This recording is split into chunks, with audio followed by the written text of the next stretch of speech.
Dan kalau misalkan sudah di blacklist, sudah nggak boleh dan sebagainya, dia tetap pengen ambil gitu kan. Ya, itu kan menunjukkan kalau cara berpolitik atau cara komunikasi politiknya Bobby itu jauh-jauh lebih baik dibandingkan Mas Gibran gitu.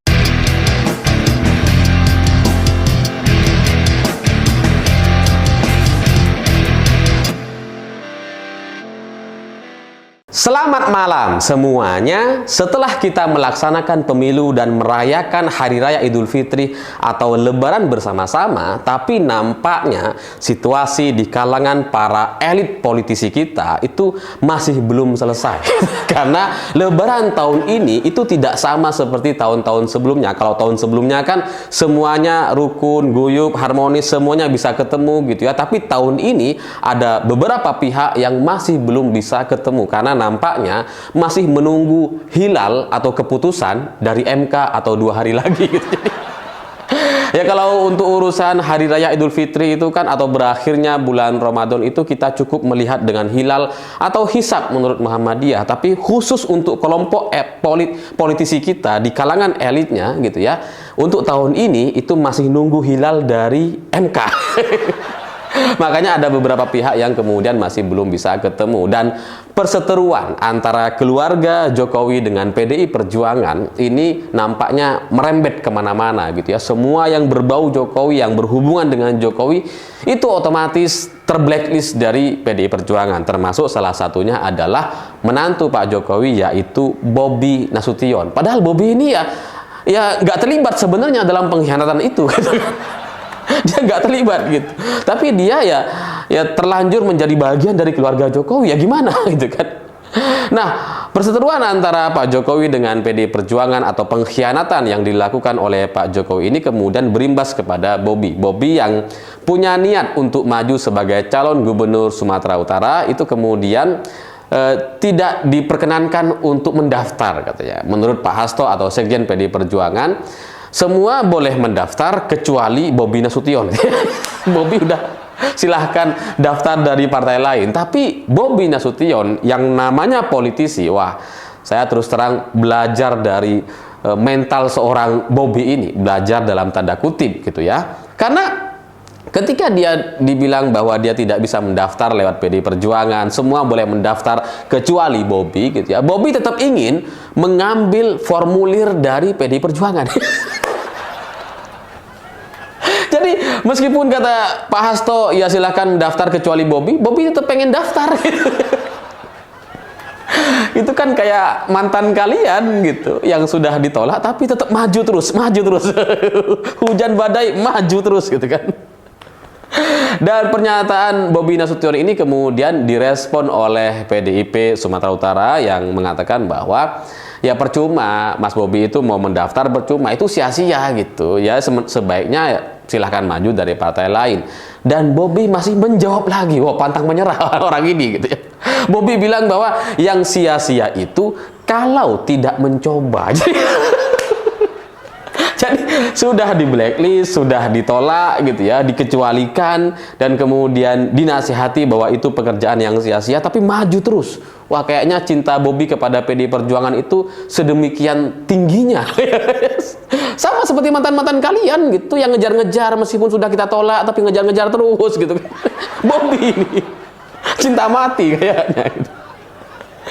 Ya mungkin bagi sebagian orang apa yang dilakukan oleh Bobi ini tidak tahu malu gitu ya, karena bagaimanapun dia sudah berkhianat kepada PDI Perjuangan tapi sekarang pengen daftar gitu kan nggak tahu malu. Tapi begitulah mayoritas atau alam lingkungan di politisi di Indonesia gitu. Memang rasa malu itu nggak ada bagi kalangan elit atau politisi kita. Itu ya mereka nggak tahu rasa malu itu seperti apa. Coba kita perhatikan gitu ya, koruptor yang sudah tertangkap, yang kemudian diperiksa menjadi saksi, atau yang kemudian sudah divonis, sudah masuk ke dalam penjara, itu apa mereka tahu rasanya malu? Enggak gitu. Memang pernah politisi kita atau politisi yang kemudian naik pangkat menjadi koruptor setelah ditangkap, kemudian mereka nangis-nangis, jarang kan gitu ya. Rata-rata mereka senyum gitu, foto-foto dada-dada. Ada yang minta doa, ya doakan kepada masyarakat. Nah, padahal dia kan kok malah minta doa kepada kita gitu. Jadi di kalangan elit politisi kita yang namanya rasa malu itu nggak ada gitu. Apalagi soal etika, moral, etik, endas, semua etik. Jadi emang nggak ada. Jadi bagi mereka hanya punya satu tujuan. Mereka hanya fokus untuk berkuasa. Bahwa kemudian prosesnya mereka harus berkhianat, harus melupakan soal malu, etika, dan moral gitu ya. Ya itu akan mereka lakukan. Yang penting bisa berkuasa, dan ini yang sedang dilakukan oleh Bobi Nasution. Dari wajahnya, dari jawaban-jawabannya menghadapi para wartawan itu sangat kalem sekali gitu. Sama seperti AHY. AHY kan juga sama gitu ya. AHY ini menjadi oposisi atau menyerang Pak Jokowi itu bertahun-tahun gitu. Meskipun dengan data-data yang salah-salah selama 9 tahun terakhir gitu ya. Melawan Pak Jokowi dengan Muldoko gitu ya. Kayaknya wah, udah kayak Tom and Jerry lah gitu ya antara Jokowi dengan AHY gitu. Tapi belakangan kan AHY tiba-tiba menjadi menteri di kabinet Pak Jokowi dan bersalaman dengan Muldoko, orang yang dulu pernah mau mengambil Partai Demokrat. Itulah cerita the real politisi. Kalau kelompok atau lingkungan di elit politisi kita itu memang berbeda dengan adat budaya kita, masyarakat di Indonesia atau masyarakat Nusantara gitu. Di kelompok para elit politisi kita itu nggak tahu tuh. Mereka nggak tahu bahasa malu, etika, moral. Mereka nggak tahu.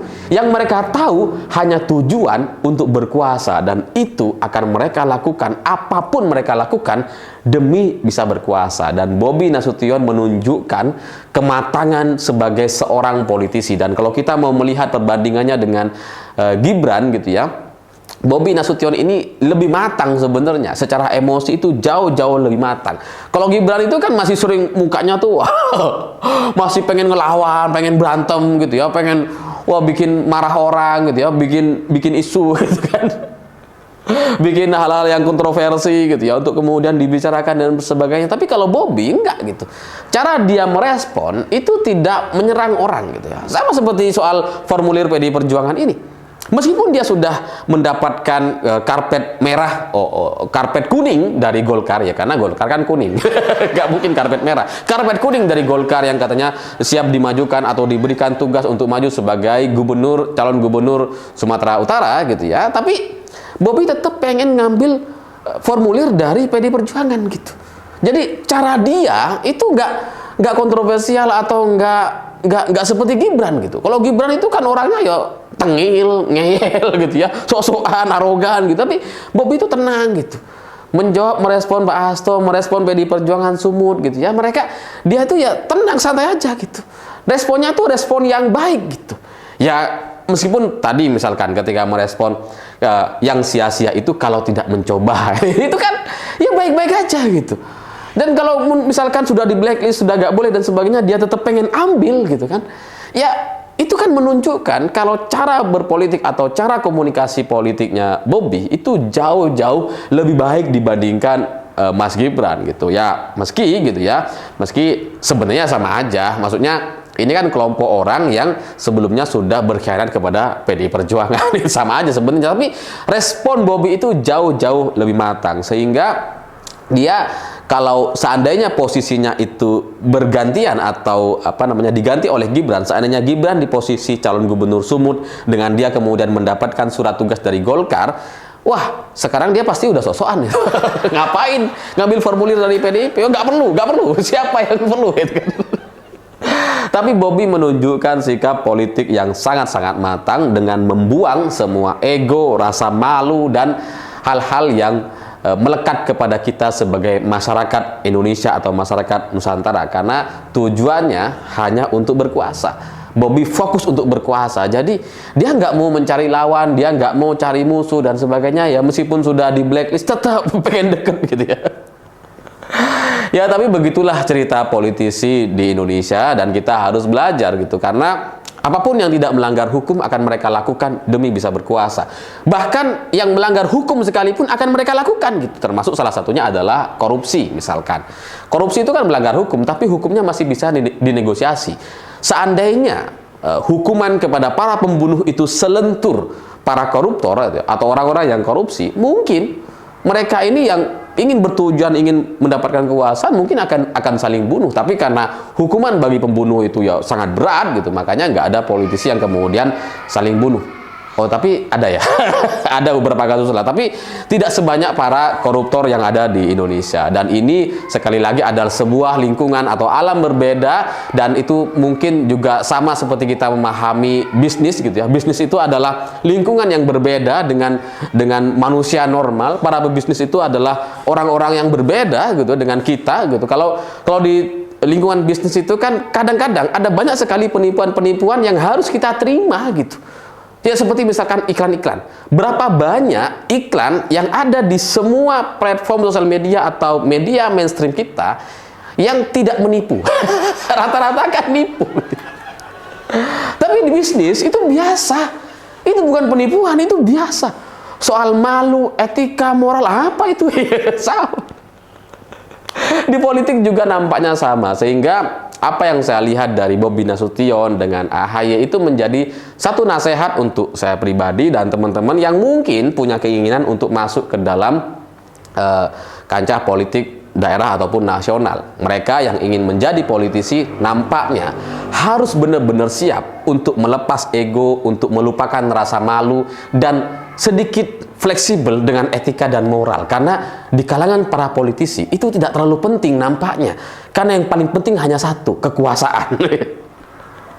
Karena untuk menjadi orang yang berkuasa, untuk menjadi seorang politisi, kita harus menjadi orang yang berbeda. Kalau masih mau menjunjung tinggi soal etika, moral, adab, sopan santun, rasa malu dan sebagainya, tidak enakan dan seterusnya, itu nampaknya itu tidak cocok di politik.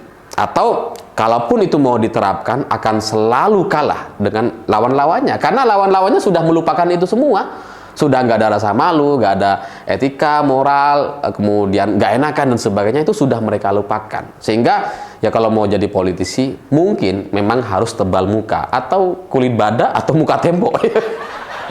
Ya, karena itu satu-satunya cara bagi mereka untuk bertahan dan mendapatkan kekuasaan. Saya pikir itu. Terima kasih sudah menonton. Begitulah kura-kura.